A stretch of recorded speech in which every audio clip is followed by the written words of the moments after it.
right. So I am CJ Gross, founder, CEO of Ascension Worldwide. I want to thank you, Kelsey Nicole Nelson, better known as KNN, to this conversation about what's your zip code story. And I'll introduce you, as I told you before, is that you are a broadcast journalist, marketing specialist, sports reporter. So those viewers may have seen you on their favorite sports show, but I am going to say you are a disruptor because watching what you've been up to, and not just what people see, on the sports side, but just what you're doing for young women, what you're doing for the industry, and all the other things that I don't even know about. Right? So I do know. I did a little bit of research. I do know you're from Montgomery County. Woo, I'm a Moco girl.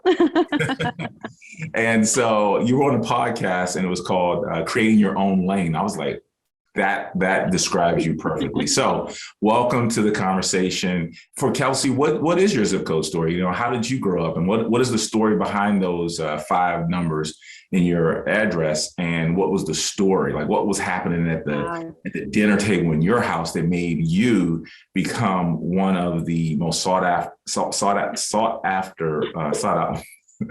after women in sports entertainment? Oh my gosh. Well, once again, thank you so much for having me. I always love telling my story because it's so important for people to know. I think of myself as transparent because I think, people kind of see your glory and your story now, but they need to know what led you to being there. So as you said, I am proudly from Montgomery County, Maryland, specifically 20876. If you don't know that zip code, it is Germantown, Maryland, and that is exactly where I grew up. And so, I think for me growing up, it's very suburban. And, I think when people hear Montgomery County, and for folks that don't know Montgomery County, Maryland, I think there's a perceived notion that, everybody from Montgomery County has made it. They've got it together. All their parents have money. And that just wasn't the case for me. My parents actually had moved to Montgomery County, Maryland from Jackson, Mississippi. And so I think my zip code story is a little bit unique because I grew up, in the school year, I grew up in Montgomery County, Maryland, but then in the summers, I would go with my grandmother in Jackson, Mississippi.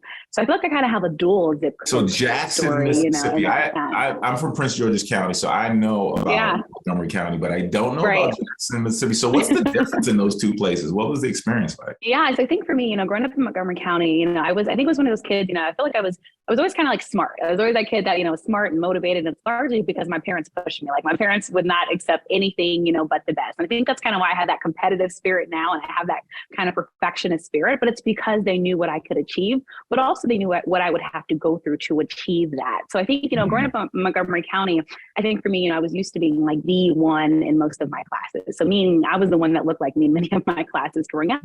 Then I would go to Jackson, Mississippi, and it'd be the complete opposite, where I'd be surrounded with folks that looked like me, but I was the outsider there. I talked different. I looked different. They were trying to figure out the connection. What's this girl from Maryland doing in our neck of the woods? So it was those different things. But I think, for me, I always even consider myself now like an East Coast Southern girl because I think I really am, accumulation of those. But, I'm thankful for those experiences. Growing up in, Jackson with my grandmother, neither places were we rich, but my grandmother, we would eat tomato sandwich. I still love a good tomato sandwich now. Tomato, salt, and some mayonnaise with some wheat bread. It's still today. If I can have a tomato sandwich, getting boiled peanuts from the gas station, that was kind of my experience, down drinking real sweet tea, which if you haven't been down south, you haven't had real sweet tea yet, folks. I'm just going to say it to you. So, looking back, that was my experience. I went to Bible study camp in the summer times in Jackson, Mississippi. So I feel like that's kind of like, so very religious, 7-day Adventist was what my grandmother was. I grew up in that, kind of environment. In the and South. Did you have a dual? Did you have a dual religious affiliation? Yeah, so it's interesting. So yeah, my grandmother was 7-day Adventist, but here I grew up, going to Methodist church in Montgomery County, right? So my mom, so it's like different, so I feel like even now, I've still gone to 7-day Adventist churches, but obviously also, you're Baptist, you're Methodist, kind of black, but they were both, I guess I come from the black church family, which is, kind of the joint experience, but down south it's different. Like, the church is super hot. You're there a longer time. My grandmother would get there early, about 7 a.m. We'd be like some of the first people in church for the early service all day long. And then also in 7-day Adventist church, it's funny because I felt like I was more tomboyish, in Montgomery County, but down there you can't, like women had to wear skirts or dresses to church. You could not wear pants, so kind of having that difference. You started out code switching early, right? Very early. In this environment, I will wear this and talk like this. Okay. Exactly. But even my voice, when people hear me down there, they could immediately, down south, there's a certain twang. You know when somebody's from the South. I never got that twang. You know, my parents, I think they've lost it since they've been up here, but every time I go back, I had that. So I felt like I was always trying to be that person to fit in. I was taller too growing up, you know. I've been I feel like I've been 5'8" forever. So wait a minute. So you were a northerner, which my family's from Jacksonville, Florida. Okay.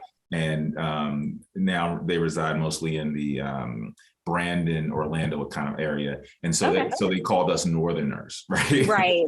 That's what you are. Yeah, you didn't quite fit in, but at the same time, when you came back to the north, you understood things differently, and you had Southern respect and all of that. So how did that play into, and I really want to know how did your upbringing shape and motivate you and inspire you and connect you to sports?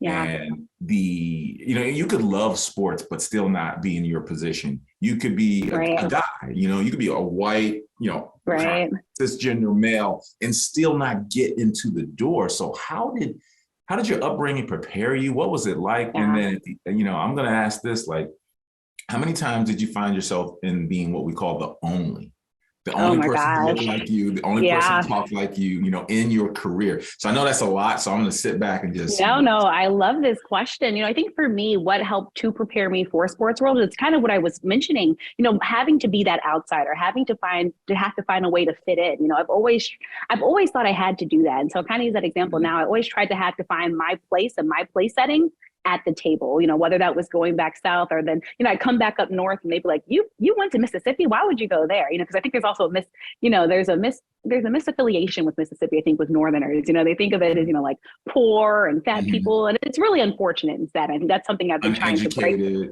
Uneducated. I feel like I've been trying to break that my entire life because people just wouldn't realize, how did I go down there? But then I'd come back to Maryland, and I think for me, and I think my zip code story is really unique in the sense that too, like I was always moving around. So I was either going to Jackson, Mississippi, or when I was here, I went to a bunch of different daycares growing up. I think I went to about like 10 or 11 daycares growing up. My last one being the Boys and Girls Club. And so I always was having to meet new people, having to, get used to people always around older folks, which I think kind of made me mature more early probably than some of the other kids my age. I think how that relates to sports for me is one, for me being the only one, that part of the question, I've been the only one many times, whether, that be, me being the only Northerner, me being the only Black woman, I've been that many times my entire life. So for me, that's something that doesn't make me uncomfortable now because I know what that is and I know how to face that. And my parents prepared me, for that world and for that thing. So I think for me, when I first started into sports and I started here in the DC area, DC, very diverse, used to be Chocolate City, but getting into the sports space, it's very different. Even now I think, I'm used to being like, people call me like the Black woman that talks sports in DC. It should not be that way, right? But I've been prepared for that. But the biggest thing too, before you go into that, so when we talk about sports, did you play sports yourself? I did. I wish I could show you all the bumps and bruises I still have from playing sports. I still like to play a good pickup game now too, I should say. So you're into basketball? Basketball. I played tennis growing up. I used to go to Cabin John. Folks from the DMV area used to play at Cabin John. I used to play soccer. The Cavity Busters was my first team. Maybe that's why now I pride my smile. We had a dentist sponsor that team. And I played volleyball, as well. So always super active. I've been playing sports my entire life. So I always wanted to be around the game. I'm a daddy's girl. So I grew up watching sports, loving sports, that competitive edge. And, my dad would also be at every game. DMV, I have to ask this question. Yeah. What football, I'm going to say good football. I'm going to stick to that. What football team was your dad's team? Okay, so I am born and bred in Maryland. Crab cakes and football. That's what Maryland does. I was a Baltimore Ravens fan through and through because of my father. You had a choice. You could have gone with. So I'll tell you why. This is really interesting. So I was never grown up to be a then Washington Redskins fan. Why? So my father went to a HBCU. I grew up knowing my culture and my history because Washington was the last team to integrate in the National Football League, meaning they were the last team to get a Black player. My family never grew up rooting for that team, which is funny, when life comes full circle, that ended up being the team that I worked for in the National Football League. And now the team that has one of the more probably diverse front offices, right? When you have a guy like Jason right there and Jennifer King on the sideline. But yeah, never grew up, and I don't think a lot of people realize that. That's why there's a lot of Dallas Cowboys fans in the DMV area. I don't even because of that integration my best factor. Friend, if he's watching this, he was a Cowboys fan. I was like, have you ever been to Dallas? Right? But go ahead. No, but it's true, and that's kind of why there's that disconnect, at time with fans, especially older folks here in the DMV area that won't associate with that team. And then not to mention, of course, some of the folks that found the former name derogatory, but more so like my parents grew up Washington, Ravens fans because of that last team to integrate factor and the history of the Washington team. Yeah. So going back to the zip code story, but also I'm a Maryland girl. I think folks forget that Baltimore is in Maryland. The DMV is unique. It seems like Baltimore is its own outlier sometimes, but I love the city of Baltimore. So I love wearing my purple and black on game days. So you have this duality in culture growing up in multiple ways, because you grew up in Maryland, but not any place in Maryland. You grew up in we'll say a highly resourced part of Maryland. But certain parts, I have to say certain parts, even in Germantown, I grew up with a trailer park that was down the street in Germantown that we all knew about. I grew up when Clarksburg was pre-Clarksburg before it was developed now. We have a place in Germantown called Fox Chapel. I remember, I'll never forget when I was in school and there used to be a girl, and I won't say her name on this because I want to keep her privacy, but she used to always get these packages in class. I never knew what they were until one day she opened it up and it was clothes. And I didn't even know her family was living in a hotel close to the school, and the school would be giving her clothes for her and her siblings at the school. So I said to say, I think Montgomery County, yes, it has its areas, yes, you have its people, but there's so many, and this is something I work for all the time. There's so many folks that aren't the Montgomery County that people think. Many of us know I had to get scholarships to college. My parents getting paid for school, and thank gosh I had academic scholarships. So that's interesting. That story needs to be told. That's the point of the zip code story, because me being from Prince George's County, people assume that my family had money because one of the most affluent African American in the nation. But Montgomery County was even more affluent. And so the fact that you're telling the nuance of your story is the whole point of the book. So you have this duality of experiences, upbringing, from culture to location to geographic location to sports and all those things. Right. And so now you're going to college, so make the link and transition from college into your professional life. Like, how did you break into, considering your zip code story and experiences and being a woman? And a woman. Yes. Okay. Yeah. So, that's why I always start with being a Black woman. I always knew I'd have to work harder for everything that I wanted. Nickname people call me now the hardest working woman in sports. I've always been doing a million things. In school, I was in 12 clubs. I was always in a leadership position. I was playing sports. I'm always used to kind of having to do more. And so I think for me at the University of Maryland, I made the most of it. I was writing for the Black Explosion newspaper. I was one of the first women doing sports on WMUC radio on top of South Campus Dining Hall. I did 15 internships in college, and they were not all sports related. I was working, I was in sports, politics, media, everything. My last semester, I had 29 credits, folks, to graduate. So if that doesn't tell you and then I was working a college job and also interning. Oh, and then by the way, I was doing freelance media work. So for me, I was always working. That's what college was for me. College was, I had my fun freshman year, but right after that, it was literally turn on switch. I got to get going because I knew what I wanted to do. Right. And I knew it wasn't going to be easy. I actually started Maryland a psychology major because I let folks get in my head and they said, journalists don't make any money. And I'm thinking, well, why would I go to school to do something where you don't make any money? I don't come for money. I don't want to be even broker. That just doesn't make sense. But then I was in those psychology classes my freshman year. And, I got tired of hearing about Freud, and then we're going to have to do experiments with rats. I'm like, you missed me with this. Let me go back to the thing that I absolutely love, which was journalism. Had to switch into the journalism program. They're both limited enrollment programs. That's why I'm a December grad. I had to do an extra semester, but it was worth it. And, I'm so thankful for that. But in college, basically going above and beyond, making relationships with my teachers, volunteering for every opportunity. And usually those were not paid. Staying after every panel. Okay, so let's slow this down I don't want to have a bias against young people. Let's slow it down for people who you said you did things and you didn't get paid for it, right? Okay. Oh, yes. That's for some people I know personally. Okay, so what was your big break?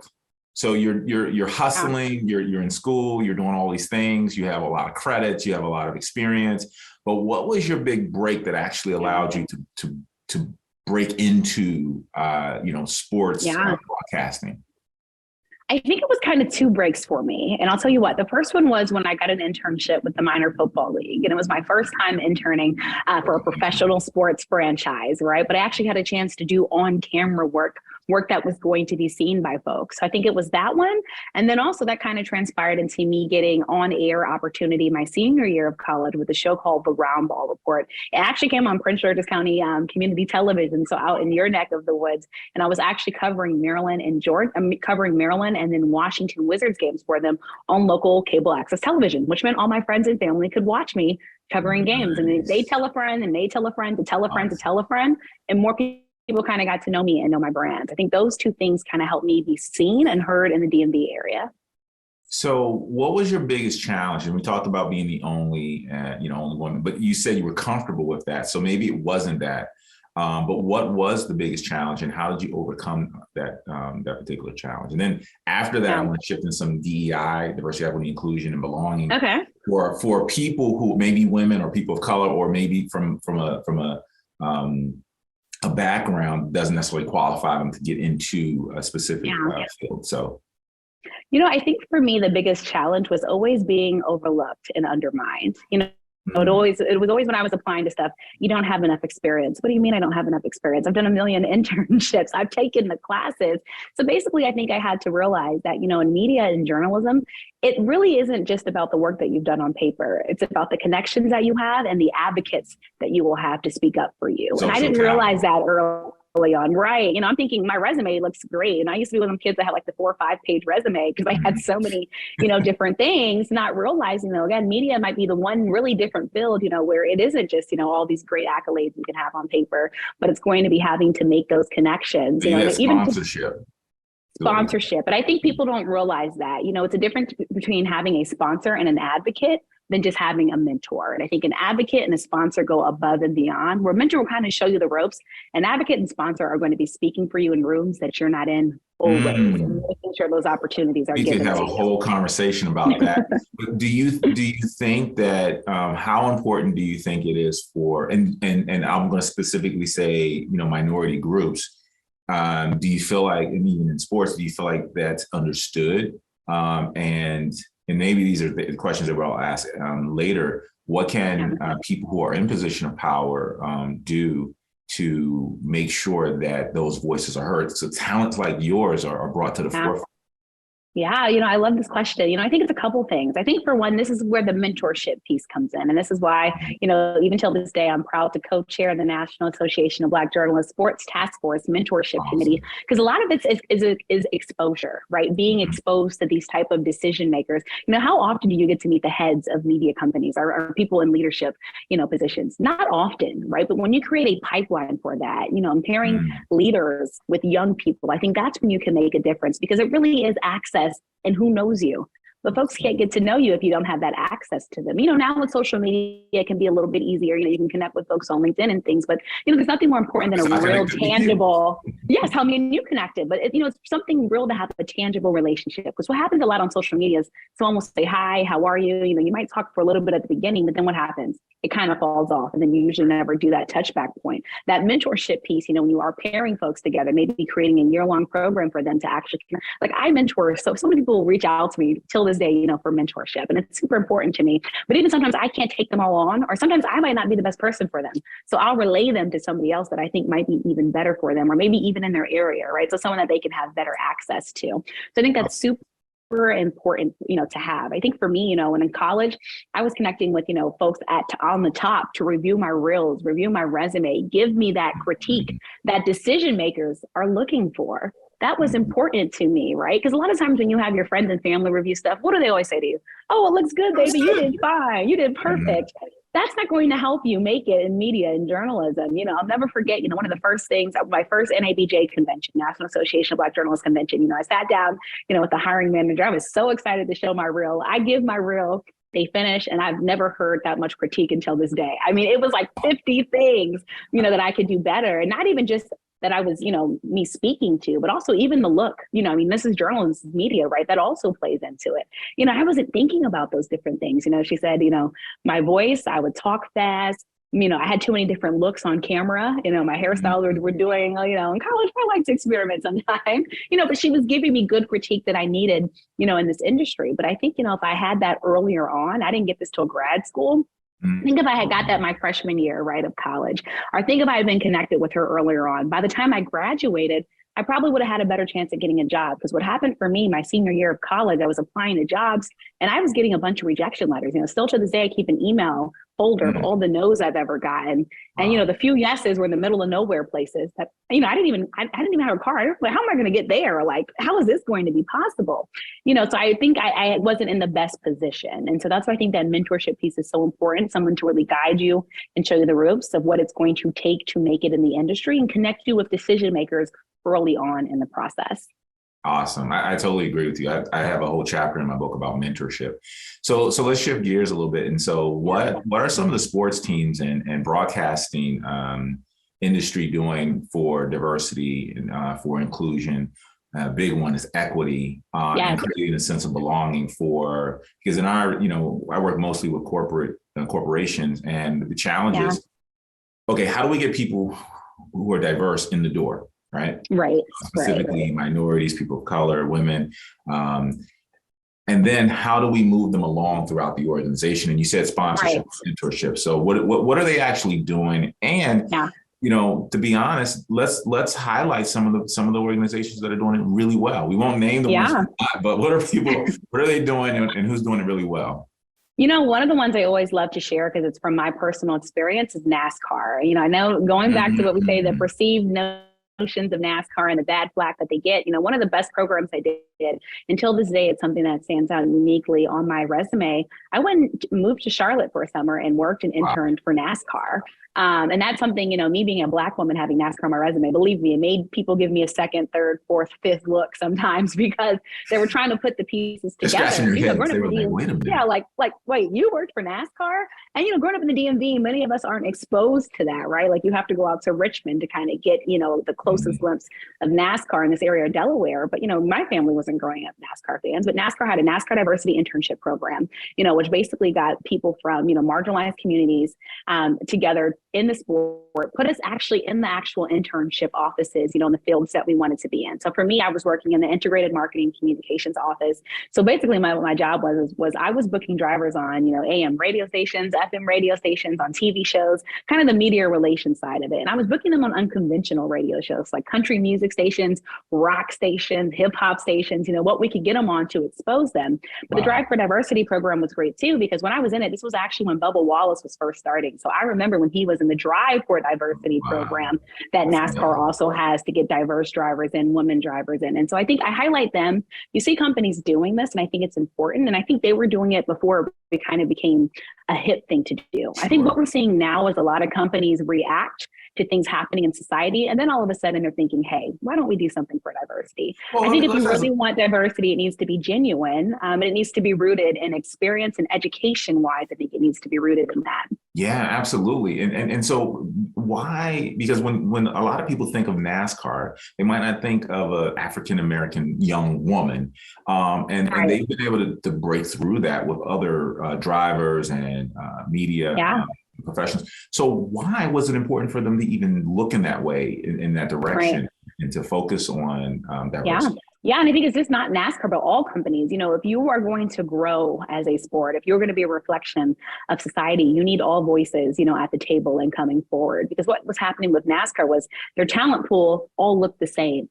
It all looked the same. And so this diversity program actually opened the talent pool to giving opportunities to different folks. For instance, one of the guys that I was interning with was from Jackson, Mississippi. He still works with NASCAR to this day on NASCAR productions. You're taking a guy from Jackson, Mississippi, another place, that NASCAR doesn't just come through and, a place that you don't grow up with it. And now you created a pipeline of talent, to your point, because what happens is if you're doing an internship and you love it, I had an opportunity to do NASCAR radio. I'll never forget. I was interning, wasn't part of the media. I used to go in and shadow, and actually went on NASCAR radio on Sirius XM with a guy named Chocolate Thunder. Now, Chocolate Thunder was an older white guy, that covered NASCAR with the sport, but he gave me, an intern, a Black woman, an opportunity to come on air and talk the sport. I will never forget that opportunity. I was so nervous because I'm like, oh my gosh, I'm going on Sirius XM. Everyone's going to hear me. And I'm talking about a sport, that I'm learning because I'm interning with it, but it's not like my top sport. But one, it challenged me, it pushed me in a different way, and it gave me a new audience and a new opportunity. And so this is what I'm saying. I would have never had that opportunity had NASCAR not had this diversity internship program that uniquely created opportunities for folks from different backgrounds. And I think you're seeing this more. You see a lot more media companies doing a lot with HBCUs now, historically Black colleges and universities, which I absolutely love to see. Another company I know that has a diversity internship is the PGA Tour, another sport that I think can get more diverse and, kind of get more with, the kind of current America that we're living in. And it's so important to have these because, again, when folks don't grow up with it, it's hard to envision and see and be what you're not used to, what's not in your environment, right? And so if your family isn't growing up, with the means, for instance, to play golf. Golf is a very expensive sport. I've been to enough country clubs now in my adult life that I see why I did not go to country. I went to one country club growing up, when I was younger in Gaithersburg, and it's because I got a scholarship from the Seroptimus organization. And you better believe me and my dad, when we walked in, a Black girl and a Black guy, got a lot of looks, got a lot of stares, but I'll never forget what that experience was like, the nice food and the people coming to serve you. And, it was just an amazing experience. So this is, again, why that diversity part is so important to have. ESPN, I think they're another, company that does it well, with getting diverse groups to, in ABJ, we have the Stuart Scott internship, right? For a diverse individual to be able to work with ESPN, go to their corporate headquarters in Bristol, Connecticut. That experience is amazing. I have an intern on my staff now who works on my podcast, listening with KNN, who is a former ESPN intern, HBCU graduate. And I also have started a diversity HBCU internship program with my company. So that means a lot because, again, I want to make sure that I'm exposing and giving opportunities to folks that didn't always have that opportunity and exposure. So that's amazing. And so before we close out, I have a question. We could talk about this all day long, experience and lots of information about your industry and what's happening in diversity, equity, and inclusion, as well as your zip code story. Yeah. So we talk a lot about what companies and organizations are doing and what they should be doing. But I'm also a person who believes that we also want to give individual contributors an opportunity to understand, like, what should they be doing? Because, if the companies are going to take 2 steps forward, we at least want individual contributors to take a step forward. Right.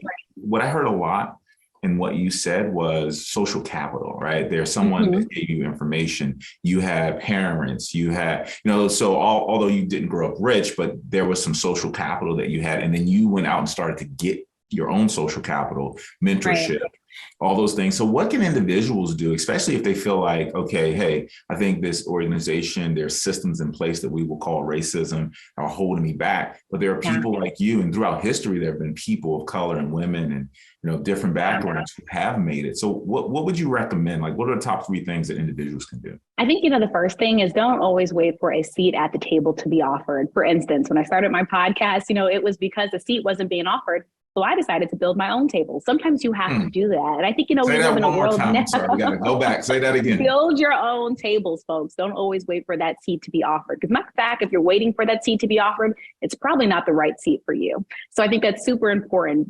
Don't be afraid to build your own table. And again, that for me, when I wasn't getting an opportunity here in the DC area. That's your new book. Don't steal it, anybody. Don't steal it. Let me trademark it first. We'll edit that part out. That's your new book. But it's true, it's so important. And so for me, that's why I started my own internship program to make sure that diversity was out there. To this day, I'm so super proud. All my past interns are either working in media now or they're finishing journalism and communication programs in colleges and universities. So super important. I think that's the first step. Number 2, don't be afraid to speak up and speak out. I think now, especially because of social media, it's easier now to call companies out. I can't tell you how many times I get tagged in things when a media organization will post a picture of their staff and there's no diversity. People will tag me on social media and say, hey, Kelsey, do you see this? Why is there nobody that looks like us or looks like you? That's super important. So don't be afraid to call media companies out, because a lot of times what happens in a lot is media, but a lot of companies is, people usually go to who they know. And a lot of times folks who we know usually look like us, right? Like usually it's that process that you have to go through. So I think you have to speak up and speak out. I think social media has made it easier to actually say this. And I know you have to be comfortable to do that, but I think, again, when you are in a position of power or position of influence, for me, like I use my platform for power. I do. And that's something I encourage, even athletes, I say the same thing, use your platform and position for power. I'm so much more. So you have to speak up and speak out, because what happens a lot of times is when things start trending on social media, companies have to react, right? Because all of a sudden they're trending, and they're trending for the wrong reason. Right. And then all of a sudden they're going to react. So don't be afraid to speak up and speak out. Find other allies that you can hopefully, connect with. Because usually if you're speaking up about something, it's not just going to be you. You're not going to be the only one that noticed that thing. And you can create a tribe of folks. And I think the third thing is find diverse communities of folks. I know for me, being a part of so many different organizations, the Association of Women in Sports Media, Women in Sports and Entertainment, the National Association of Black Journalists, and the Washington Association of Black Journalists. Get involved in different, I think, affinity groups, especially, because what happens in these groups is that you can talk to folks that are going through similar challenges and struggles, and you can kind of talk with ways, how did you handle this situation? How did I handle this situation? I think that's super important to have those places, those safe spaces that you can have these conversations about things that happen, at work or your career. And I know for me, that's been really important to have folks that I can speak with that on. I'm very big into mental health, and, when you carry so much, and I think, Trevor Noah I don't know if you saw this, Trevor Noah just had a great piece where he talked about Black women, and he said the weight that they carry. And he talked about, they just basically can't mess around and F up. And It's so true. We don't get those second, third, fourth, fifth chances. But what happens is, and I've had to learn that because I've had to be so strong my whole life. Most people only see me smiling and, just doing things, but that carries a weight. People don't really see, all the different things that I have happening inside. So I have to have some type of outlet. And I think that's what those types of groups are, because my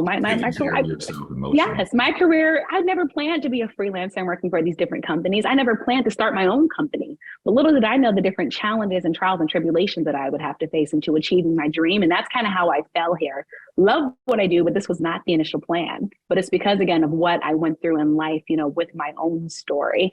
And now having these people, and supporters, and that support means so much. People see me, but I'm a village of folks, that have supported me, and even folks I don't know on social media, right? They've never met me, but they support me and push my work.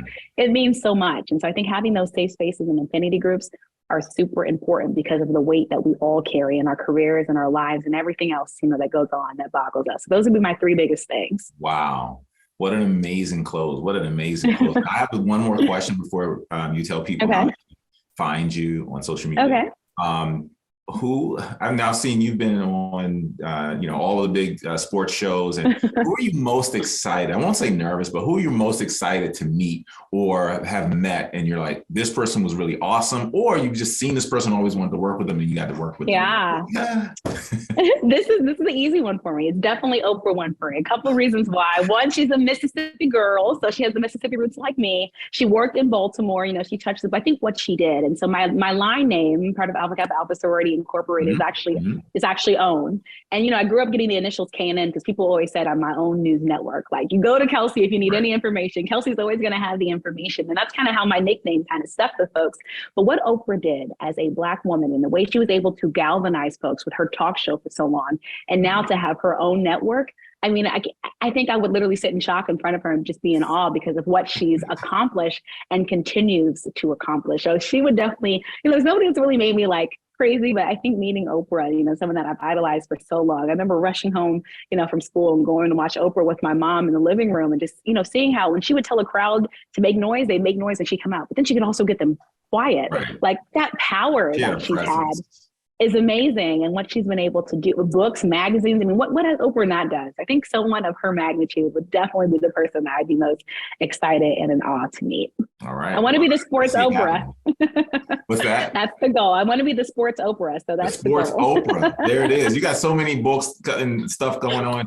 And so how can viewers reach you and support you and support your foundations and what you're up to in the community? Thank you so much. So everyone can check out my website, KelseyNicoleNelson.com. It has a link to all of my different stuff that I've done in the past and have upcoming on social media, The Real K Nelson. Please also support my podcast, Listening with KNN.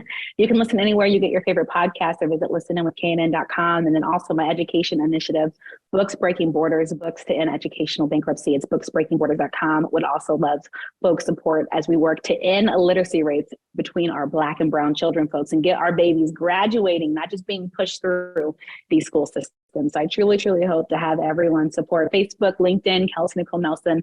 I love connecting with folks. Again, thank you so much for having me and for everyone's support. Really appreciate your time. Absolutely. There you go, everyone.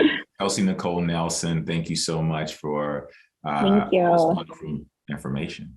Thank you so much. Again, truly appreciate it. Keep up the great work and love what you're doing with the Zip Code Store. Stories tell so much about us, and I'm a girl that never forgets where she comes from. You know, my hashtag is I'm just a girl from Germantown. So I'll never forget, you know, the great lessons I learned there.